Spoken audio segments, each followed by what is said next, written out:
If you're looking to supercharge your business in real estate, today's video is a foundational piece that you might be missing in your business. This has helped me go from 11 sales per year to well over 100 per year, and it's the foundation. It's not beautiful, it's not sexy, it's not a direct tactic on how to do something. It is a baseline that you use in every single conversation and every time you're trying to build rapport and trying to get people to know, like, and trust you. So let's get into it. About a month before I started in real estate, I had two different people sit me down and tell me, do not get into real estate. This is a bad idea, Andrew or Mongo, whichever one you want to call me. That was my old aviation nickname that's just sort of moved over into this brand. They said, don't do it. You're an introvert. You don't know what you're doing. Sales is going to be very difficult. And one of those two people was one of my closest friends. I remember it distinctly because we were sitting at the bar and he wouldn't even look me in the eyes. He asked me out to lunch.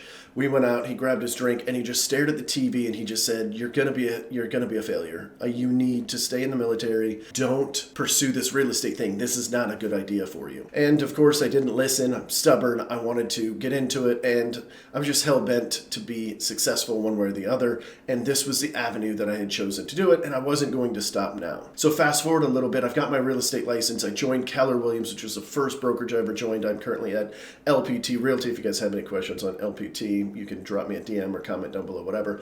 But while I was at Keller Williams, the DISC personality was very important to them. So I'm working underneath a mentor, and of course I've got a broker. I take my first DISC and I answer it just like a real estate agent should answer it, right? Like I manipulated all of the questions to get it exactly how I wanted it. And my mentor looked at it and she said, Andrew, this isn't you. I don't know who this person is. This is not you. So I retook it, and she said, hey, this sounds more accurate. So it showed me as a CS personality. So emphasis on the C, and then my S is following right behind it. I was, okay, cool. This doesn't sound like a powerhouse real estate agent to me, but cool. You know, it is who I am. At least I know that now. And then I handed it to my broker, who was going one by one, looking at everybody's DISC from the class that I was in. And he's going through each and every person in the line. And I'm like number 3 or 4. I'm excited. He's telling them all good stuff. You should be doing open houses. You should be cold calling. Like, these are the kind of things that you'll do for longevity reasons. And then he gets to mine and I'm ready. Like, what's the little piece of advice my broker's going to give me? And he looked down at it. He looked back up and he said what you're seeing on the screen right here. You're either going to be somebody's assistant or you will be completely out of the business within 6 months. Handed it to me and walked off. Like, big blow, right? Big freaking blow. So I took it upon myself to learn everything I could about the DISC personality assessment and why somebody would tell me I couldn't be successful because of my personality type. I just didn't believe it. I didn't want to believe it. Even if it was true, I wasn't going to believe it.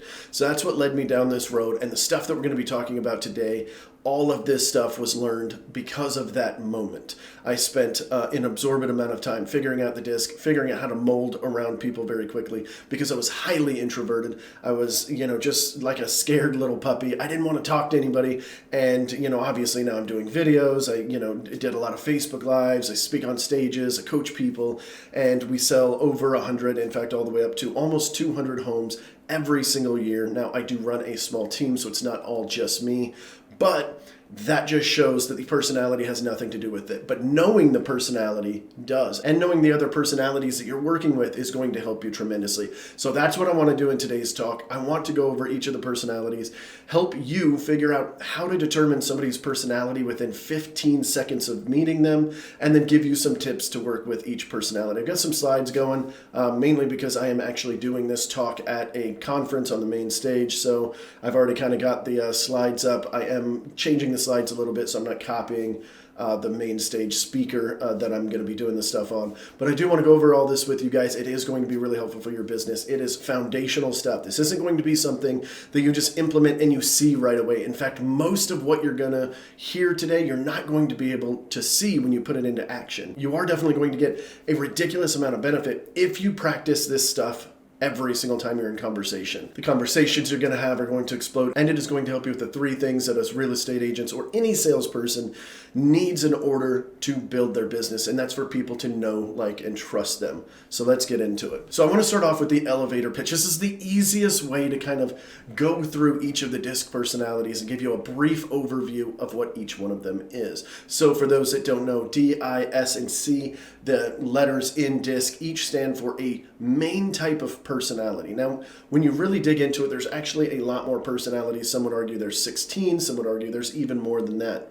But for purposes of this training, I'm going to go over the main 4 because this alone is something that I can teach in 20 to 30 minutes, and it will actually change your business for the good as long as you think about it while you're in conversation with people. So when we're talking about the DISC, the 4 different personalities, D, I, S, and C, the D gets on the elevator, right? Just picture an elevator. There's one of each personality type about to get on there.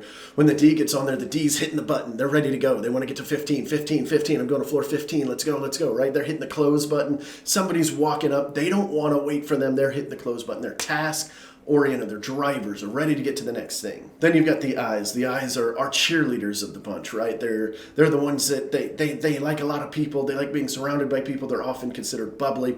And they get on the elevator and they hit their button and, they hit the closed door and they look around them and they decide to turn around and face everybody and start telling stories or asking about what people are doing, where they're going. What are you headed? What are you here in town for? What are you here on the elevator for? Wow, did you see that lobby? I've got some friends coming, whatever. They want to have communication. They want to have talks with people around them and build relationships everywhere they go. Then, of course, we've got the S. The S is the mama bear. They want to take care of people. They want to make sure people in general feel comfortable in their environment. So the S gets on the elevator and they hit their button and they see that the door is starting to close, but there's somebody down the hall and they're running down and they're just a little bit too far away. But the S wants to take care of you. So they're going to hold their hand out. They're going to hit that elevator door so that you can go ahead and come onto the elevator. And lastly, we have our high C personalities. C's, they're our compliance people. They're our analytics, basically. So they get onto the elevator, real nice and reserved and quiet, and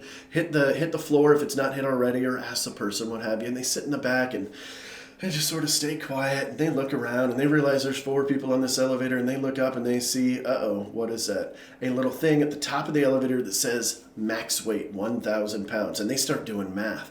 Okay, well, I know I'm approximately a quarter of that. I'm 250. This gentleman looks a little bigger than me, but there's a kid and a smaller female here. So we're probably sitting at like 850 pounds. This is fine. Okay, everything's good, right? But if it's over that 1,000 pounds, they're going to be sure to either get off or to let people know, hey, guys, we're exceeding the limit, right? So in a nutshell, that is the D, I, S, and C. We are going to go into these a little bit deeper, so make sure you stick around all the way to the end too, because I'm going to give you guys a couple of cool tools that you can use in your day-to-day stuff. So now that we can kind of get a rough idea of it, let's go ahead and take it down further and really dig into the DISC personality. So what you're looking at on the screen here is just a good representation of the DISC. And I'm going to leave this up here for a minute as I start talking about these, because I want you guys to be able to recognize the DISC personality within 15 to 30 seconds of meeting somebody. And here's exactly how you're going to do it. There's only 4, so guessing, you're only going to be right 25% of the time. I want to take the guesswork out, and this is how we're going to do it.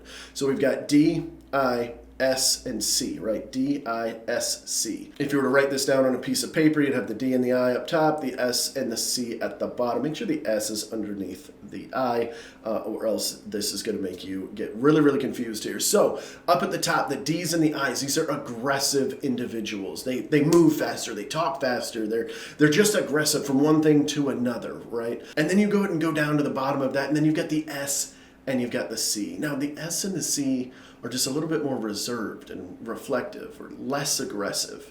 So right there, you've cut it down in half. Are they more aggressive, or are they less aggressive? Are they go-getting? Are they ready to go to the next thing? Or are they a little bit more reflective and taking their time through things? So once you figure that out, you know they're either a D or an I or an S and a C. And then to differentiate the two, no matter which side you're on, you've got the I's and the S's on this side right here. The I's and the S are our people. They love people. They want to be around people. They want to involve other people in some way. And their language and their conversation is going to involve other people as well. Whereas the D and the C are task-oriented individuals. So they really care more about the task. So when we're talking about the two, the I and the S are going to say things and do things that involve other people, right? So they're going to be, oh, hey, how do we help those 4 people? How do we help this client get to their goal? Whereas the D is going to go, how many phone calls do I need to make to contact 14 people so that I can hit my goals? They're task-oriented, not people-oriented. Now, we all have a mixture of each of these, so there's a little bit of all of these in here, but you want to find the one that dominates, the one that they generally default to when they're in their natural state. So that's exactly how you do it. If they're aggressive and they're people, they're I's. If they're aggressive but they're task-oriented, they're D's. If they're a little bit more laid back and they're task-oriented, they're C's. And if they're more laid back and they are people-oriented, then they're generally S's. Now, the rest of the things I'm going to talk about in today's video are not going to be standard. It's not going to be everything across the board all the time because people change. We're unique. We're very, very complicated animals. So not all of these are going to be correct necessarily all the time, but these will help you determine which personality you are talking to or conversing with or what have you. Although they might not be exact all the time, they are going to help you figure out and pinpoint which personality they are if you're unable to do it from what I just mentioned. But this is the quickest way to do it with that aggressive, reflective, or non-aggressive, then people, and task-oriented people. So let's go to the next one. So when we're working with a high D or talking to a high D, they're generally going to have big hand gestures, right? So they're moving. Their hands are all over the place. They're a little bit aggressive with their language. And they're generally strong and confident. Even with their posture, it's a little bit more alert, right? So they're kind of standing with arms akimbo. I can't really see my hands right now, but their feet generally are going to be a little bit wider stance. So they want to take up a little bit more room because they control the room according to them. And a D is generally very quick to give objections. I'll talk about this here in just a minute, but they're very quick to give you their problems, their objections. Sometimes as soon as you open the door on a listing appointment, they're going, we're going to be wasting our time if you don't drop your commission. And with a high D likes to get to the point. And another thing with a high D is they generally have very strong eye contact. In fact, if you're watching this and you're a high D right now, you probably don't know this, but you make some people a little bit uncomfortable with your gaze. Unless, of course, you have trained yourself out of it to look away every once in a while. So please keep that in mind when you're talking with others. If you see them breaking eye contact a little bit more, you should probably be doing the same. You might be making them just a hair uncomfortable. So then we move on over to our eyes. Now, our eyes are also very aggressive. Generally, right? So they're going to be a little bit expressive with their hand language as well. But the difference between a D and an I is that the I is generally going to keep their chest open. They're going to keep open to everybody because they're people, and they want people to feel comfortable around them. And they found out through their life that that is an easier way to do it when they open up their ventricle sides of their body. And of course, a high likes to talk with their hands. Their hands are going everywhere. They're telling you about this that happened over here, and then their friend was over here, and so on and so forth. And they're generally going to move a little bit energetically. Think when you're walking through a house or maybe doing a listing appointment with them, they're going to move with a little bit of fervor, with a little bit of energy. And generally, a high I is going to laugh with enthusiasm.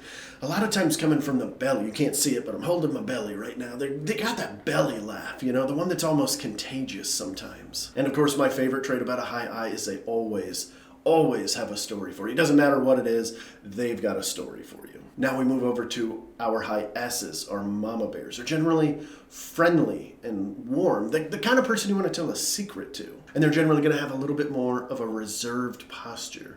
They're not going to be moving around as much like I'm doing right now. They're generally going to be a little bit more still. And a high S is also going to take more of a relaxed pace, not only in their body language, but also when they speak. The high S's are also generally a little bit more guarded. If you're not close with them, you don't really know them as well, they're not generally going to be telling you secrets or telling you things that they probably shouldn't be. They're going to keep that stuff close to them until they really trust you. And a high S is generally a very attentive listener.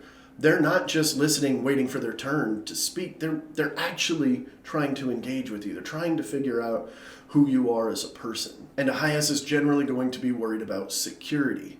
So they're going to ask questions around security. So when you're working with a buyer, talk about the sidewalks, talk about the street lights, right? We can't talk about crime necessarily, all that whole steering thing here in our industry, but you can point these things out, the security system in the home. If you're doing a listing appointment, talk about the super box. They're going to have to be a licensed realtor here in the area with the app, and they're going to have to do a call before showing code. So they're going to have to call you to schedule it, then they're going to have to call you when they're actually at the house, and you're going to know exactly how long they were in the home. These are things that are important to a high S. And lastly, we have the high C. The high C is not going to be near as an expressive of a speaker as everybody else. You're not going to see their hands moving as much. They're generally going to stay in one place. Maybe they'll move a little bit while they talk. And they're also going to have reserved body language. They're going to be a little bit more relaxed in their tone and in their body language. And they normally talk in a lower and slower tone as well. One of the best traits about a high C that actually actually drives a lot of people nuts is they like to gather information before speaking. So they want to make sure that they have all of the information. They don't want to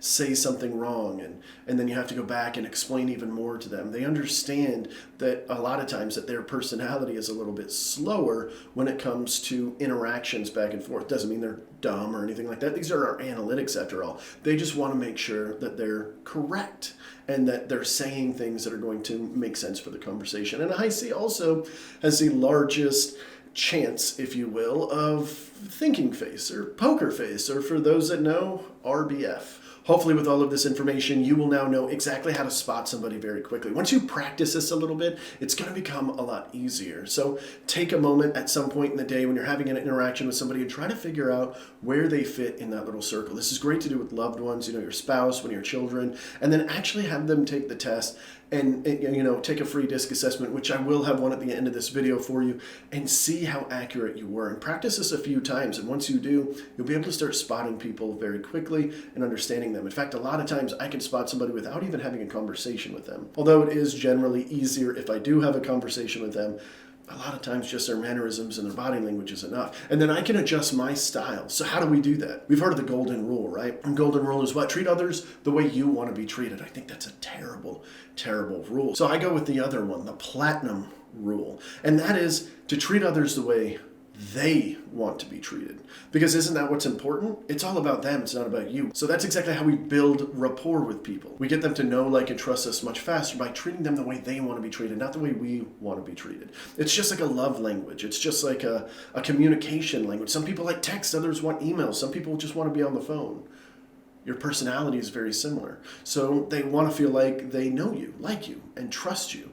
And you do that by kind of following suit with what is going to be important to them and then anticipating their needs based on their personality. Whether you're a high D or any other personality on this spectrum, when you're working with a high D, here are some valuable tips. First and foremost, don't go back in the conversation. That is not a good idea. They don't like that. It's going to drive them nuts. So find out what the problem is and fix it right there. Don't wait on it, especially you high C's and S's. The D and the S are the fastest ones to clash, in my opinion. Like, generally when I'm seeing two personalities clash and one of them's a D or they just clash a little bit. So just keep that in mind, because the S is going to be listening very, very attentively and trying to follow along. And sometimes they don't want to cause a wave, so they'll just kind of let it go and then they'll have to go back to it later. It's going to drive a D nuts. And make sure that when you're working with a high D that you're short and to the point. You want to get right down to brass tacks because they don't want to mess with it. They want to get this conversation over with so they can go do their tasks. And also with the high D, make sure you handle any objections with confidence and hit it head on. So this is my favorite one. A high D is the fastest one to object to your commission, let's say. So you're sitting at a listing appointment with a high D across the table and they say, all of this stuff sounds great, Mongo. All of it sounds good. I don't like the commission though. Will you lower your commission? My favorite response for a D is to throw some D right back at them, right? I know that sounds weird, but you get my point.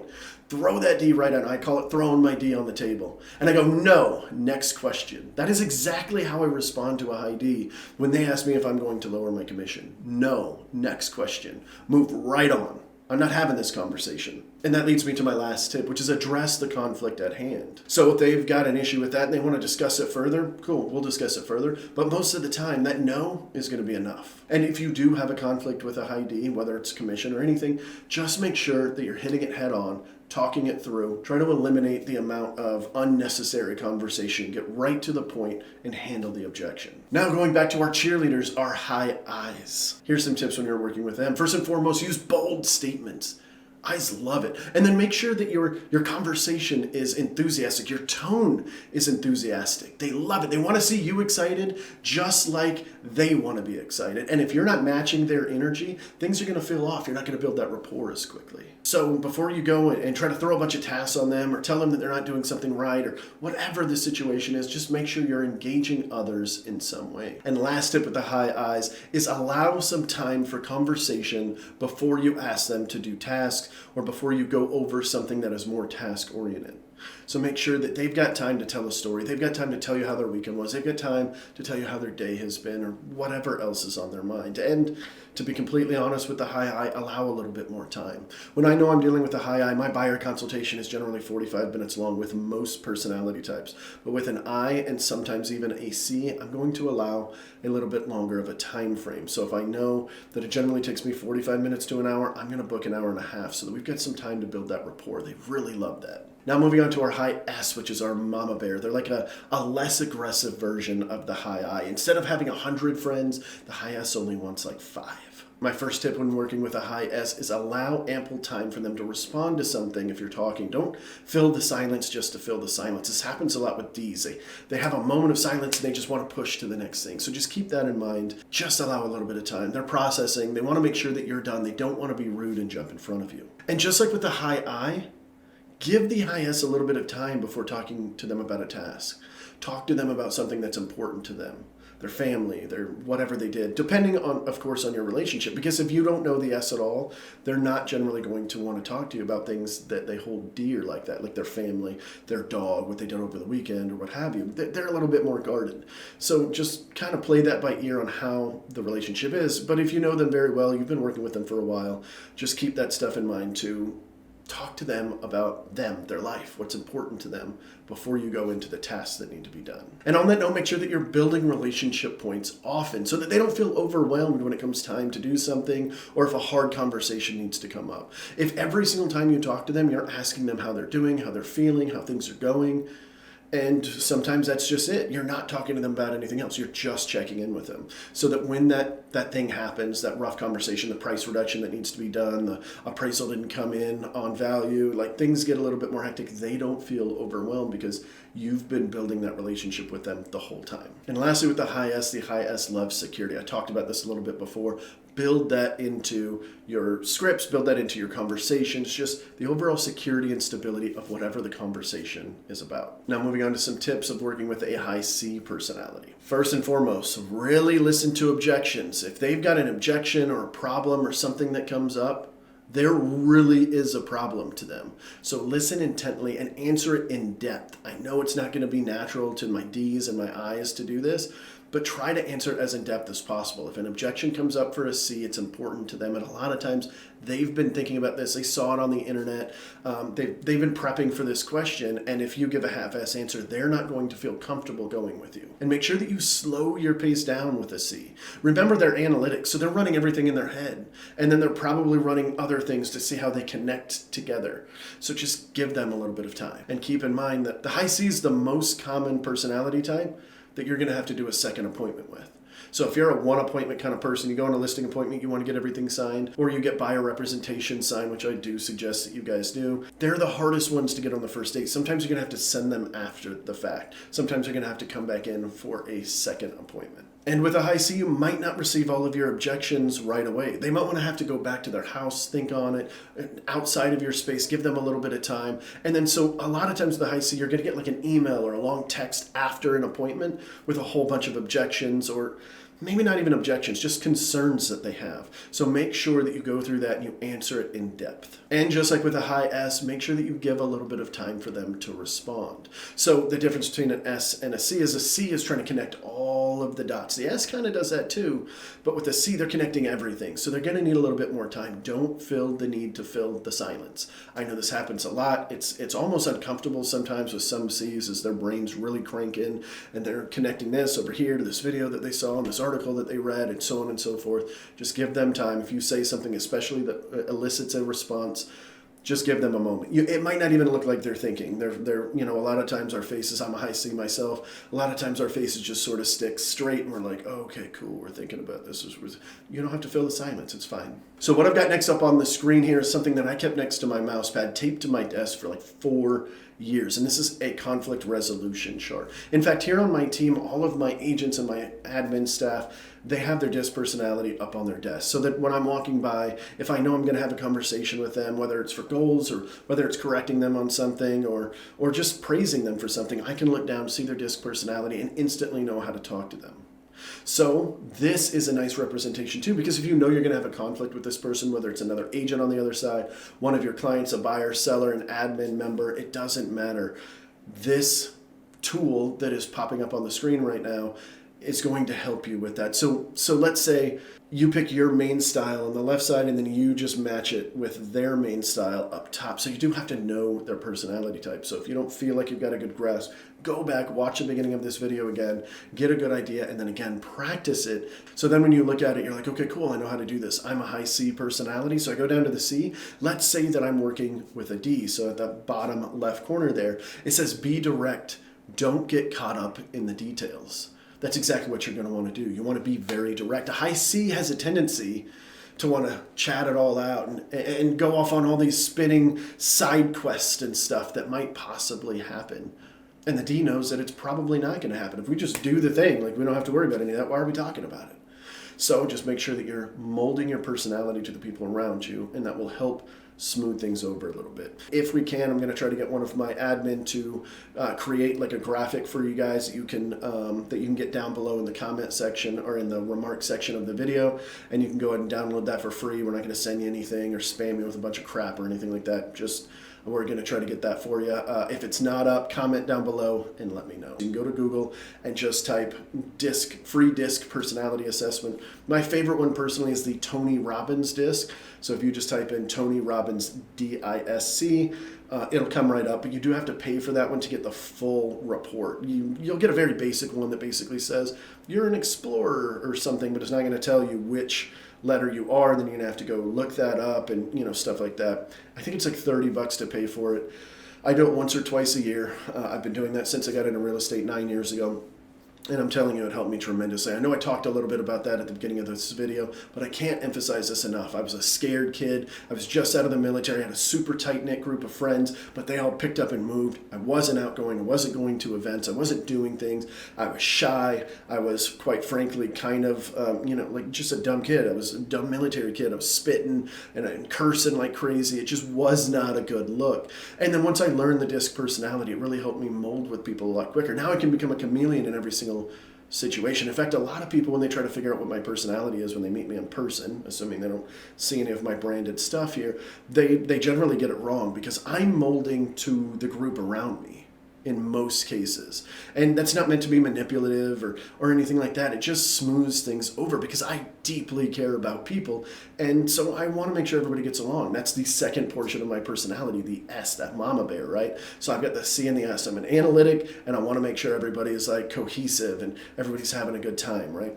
So that's how it helped my business. And it helped me go from 11 sales in my first year to now selling over $50 million of real estate year after year after year, and growing, of course. I don't know what next year is going to look like, but that's the DISC in a nutshell. I hope this was helpful to somebody. If it was, please comment down below and let me know. And of course, as I mentioned before, I am here at LPT Realty. So if you guys have any questions about LPT, you're thinking about joining, you want to switch to a different brokerage, we have a brokerage for life model, meaning we have different commission structures based on where you're at in life. Anytime you want to switch, you can go to it. So we've got a 100% model, and then of course we have an 80-20 model that allows revenue share and things like that.